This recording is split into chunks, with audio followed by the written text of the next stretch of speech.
Afin de faire progresser l'égalité de genre et la représentation féminine dans le sport, le Sénégal a accueilli les 8 et 9 décembre la conférence internationale Femmes et Sport en Afrique, CIFSA. Cet événement, organisé par la Conféses et le Women's Sport Africa Network, a réuni quelques 200 participants venus de tout le continent autour du thème sport et leadership féminin. La conférence est un prolongement des initiatives de la Conféses et s'aligne sur des cadres de référence majeurs, y compris l'agenda 2030 des Nations Unies et de l'agenda 2063 de l'Union africaine. Dès l'ouverture, la ministre sénégalaise des Sports, Khady Diène Gaye, a souligné les défis du sport féminin. Aussi sont nombreux les défis qui nous interpellent et qui sont entre autres une promotion timide de la pratique par les acteurs, un accès limité aux infrastructures sportives, un financement insuffisant du sport féminin, une faible médiatisation des athlètes et compétitions féminines.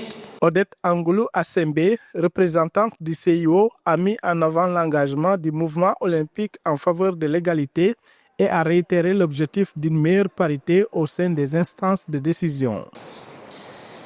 Il y a 3 mois, nous étions à Bujumbura, sous l'égide de l'ACNOA, pour partager les défis et les opportunités pour les femmes africaines dans le sport et émettre des propositions concrètes pour y faire avancer l'égalité des genres.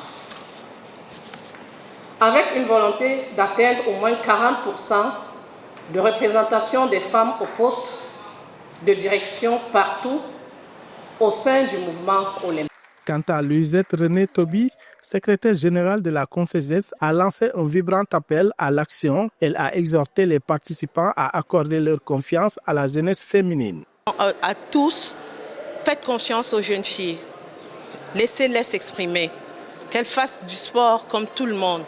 Aujourd'hui, le sport est le seul vecteur universel, comme j'appelle souvent, c'est le seul parti unique au monde. C'est le seul parti unique où on n'a pas de race, on n'a pas de groupe politique, on n'a pas de couleur, on n'a pas de langue.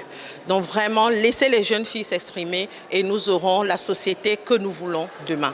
Des progrès significatifs sont observés concernant la participation des femmes dans le domaine des compétitions sportives. Les Jeux olympiques de Paris 2024 ont marqué une étape historique en étant les premiers à atteindre une parité totale selon le CIO. En 2028, les Jeux de Los Angeles alloueront 50,5% des places aux athlètes féminines, incluant pour la première fois un nombre égal d'équipes féminines et masculines. Les Jeux olympiques de la jeunesse de Dakar verront également une représentation égale dans chaque sport et un nombre égal d'épreuves, ce qui constitue une autre première.